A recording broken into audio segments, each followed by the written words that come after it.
रामकृष्ण हरी. श्री तुकाराम महाराज गाथा भाष्य अभंग 689.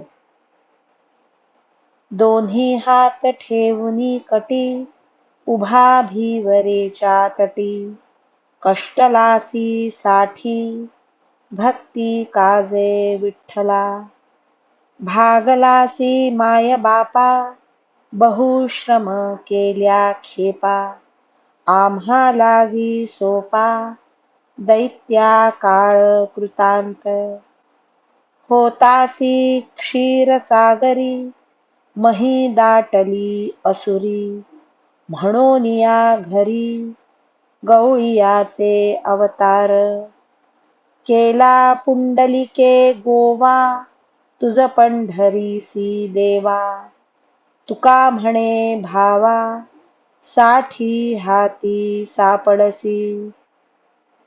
विठ्ठला, तू दोन्ही हात कमरेवर ठेवून भीमेच्या तीरावर उभा राहिला आहेस हे बरे झाले. कारण देवा, भक्ती करिता भक्तांच्या घरी कामे करून तू फार श्रमला आहेस. हे मायबाप, दैत्यांना मारून फार भागला आहेस.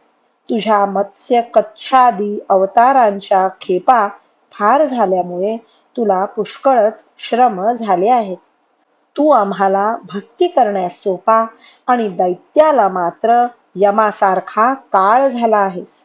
विठ्ठला, तू पूर्वी क्षीरसागरात राहत होतास, पण द्वापार युगात दैत्याच्या भाराने ही पृथ्वी पीडित झाली असता ब्रह्मादिक देवांनी विनंती केल्यावरून गोकुळात नंदाच्या घरी श्रीकृष्ण रूपाने अवतार घेतला आणि पुन्हा कलियुगात पुंडलिकाने तुझ्या पुढे अडचण निर्माण केली.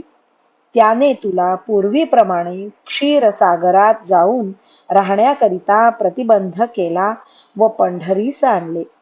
अशा रीतीने देवा, तू केवळ भक्तिप्रेमामुळेच भक्तांच्या हाती जेव्हा तेव्हा सापडतोस.